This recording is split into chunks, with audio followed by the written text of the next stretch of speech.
Футбол, регби, велоспорт и легкая атлетика. Такую универсальную спортплощадку в Челнах построили в конце прошлого года в рамках федерального проекта. Новое поле обошлось в 77 миллионов рублей.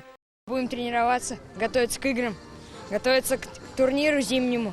Развитие массового спорта в ПФО сегодня обсудили в Тольятти. Задача проста – включить в спортивную жизнь как можно больше людей, независимо от возраста. Развитие спорта является одним из приоритетов социально-экономического развития Татарстана. За последние 10 лет, благодаря поддержке руководства страны, республика приняла такие крупные международные спортивные мероприятия, как 27-я Всемирная летняя универсиада, чемпионат мира по водным видам спорта, Кубок Конфедерации. Совещание в Тольятти проходит под руководством Игоря Комарова. Он сегодня отметил, развитие массового спорта рассматривается через призму здоровья, улучшения качества жизни, через экономический потенциал. Только в Татарстане регулярно занимается физкультурой более 1,5 миллиона человек. В республике проходит до 30 крупнейших международных спортивных соревнований ежегодно. Сейчас задача – привлечь в спорт свыше 2 миллионов татарстанцев. Сегодня в республике действует более 11 тысяч спортивных объектов.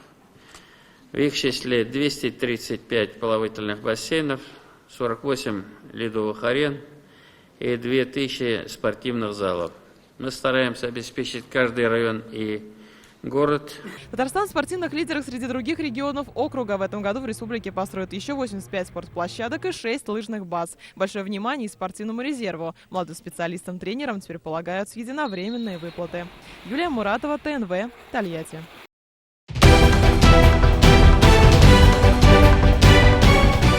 Все новости дня, выпуски программы «Новости Татарстана», программы и фильмы на сайте tnv.ru и на YouTube-канале ТНВ. Подписывайтесь.